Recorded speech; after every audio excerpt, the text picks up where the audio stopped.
अस्सलाम वालेकुम सारे भैन भरावां ਨੂੰ ਤੁਸੀਂ 2 ਦਿਨ ਪਹਿਲਾਂ ਵੀਡੀਓ ਇੱਕ ਦੇਖੀ ਸੀ ਬੱਚੇ ਦੀ ਜਿਹਦੀ ਲੱਤ ਟੁੱਟੀ ਸੀ। ਅੱਜ ਮੈਂ ਡਾਕਟਰ ਨੂੰ ਵਹਾਨ ਚੈੱਕਅਪ ਵਾਸਤੇ ਲੈ ਗਿਆ। ਪਤਾ ਡਾਕਟਰ ਨੇ ਭਲਾ ਕੀ ਕਿਹਾ ਸੀ? ਡਾਕਟਰ ਕਹਿੰਦਾ ਕਿ ਅਗਰ ਇਸ ਬੱਚੇ ਦਾ ਜਿਸ ਤਰ੍ਹਾਂ ਲੱਤ ਨਾਲ ਪੱਟੀਆਂ ਬੰਨੀਆਂ ਸਨ ਨਾ, ਅਗਰ ਐਸੇ ਤਰ੍ਹਾਂ ਹੀ 2 ਤੋਂ 3 ਮਹੀਨੇ ਹੋਰ ਬੱਚਾ ਰਹਿੰਦਾ ਨਾ, ਅਲਟੀਮੇਟਲੀ ਇਹਨਾਂ ਨੀਚੇ ਵਾਲਾ ਹਿੱਸਾ ਜਿਹੜਾ ਸੀ ਨਾ, ਉਹ ਸਾਨੂੰ ਲੱਤ ਅੱਧੀ ਕੱਟਣੀ ਪੈਣੀ ਸੀ।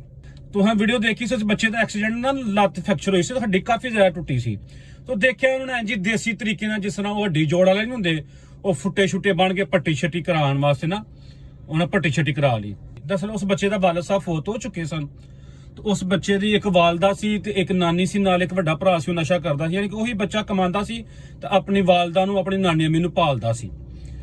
ते ओह मैं डॉक्टर कोल अपॉइंटमेंट लई, डॉक्टर नाल टाइम लिया और अच्छे प्राइवेट हॉस्पिटल कैंट दे अंदर एक इमरानदरीस हॉस्पिटल प्राइवेट ना, कैंट जी कैंट वाली ब्रांच एक हॉस्पिटल डस्के रोड से भी है वे, लेकिन जी कैंट वाली मेन ब्रांच उत्थे ऑटोपैड सर्जन बैठे डॉक्टर आसिफ साहब, उन्होंने को टाइम लिया।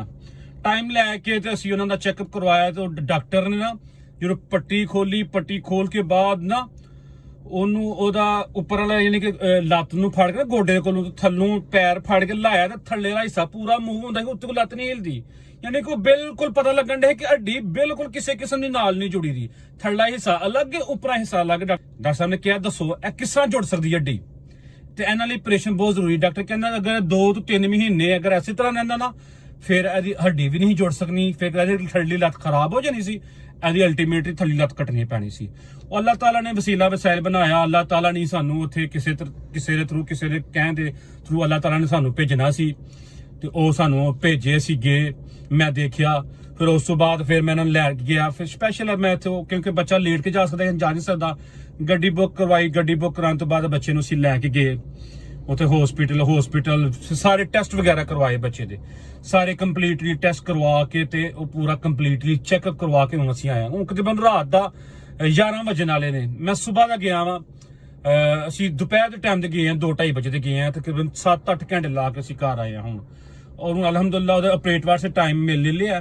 ਦੱਸੋ ਉਹਨਾਂ ਦੀ ਫੈਮਿਲੀ ਦੇ ਵਿੱਚ ਕੋਈ ਪੜਿਆ ਲਿਖਿਆ ਨਹੀਂ, ਪਿੱਛੋਂ ਰਹੀਮ ਯਾਰ ਖਾਂਦੇ ਨੇ, ਸਾਦੇ ਲੋਕ ਨੇ, ਵਡੇਰੇ ਮਾਵਾਂ ਵਡੇਰੀਆਂ ਨੇ, ਤੇ ਕੋਈ ਐਡਾ ਕੋਈ ਸਿਆਚ ਚਲਾਕ ਵੀ ਨਹੀਂ, ਕੋਈ ਐਡੀ ਗੱਲ ਵੀ ਨਹੀਂ ਕਿ ਜਿਹੜਾ ਅਸਨਾ ਹਸਪੀਟਲ ਤੇ ਜਾ ਕੇ ਕੋਈ ਗੱਲ ਕਰ ਸਕੇ। ਉਹ ਸਾਰਾ ਕੁਝ ਮੈਨੂੰ ਖੁਦ ਹੀ ਕਰਨਾ ਪਿਆ, A to Z ਜਿੰਨਾ ਮਾਮਲਾ ਉਹ ਸਾਰਾ ਮੈਨੂੰ ਖੁਦ ਹੀ ਕਰਨਾ ਪਿਆ।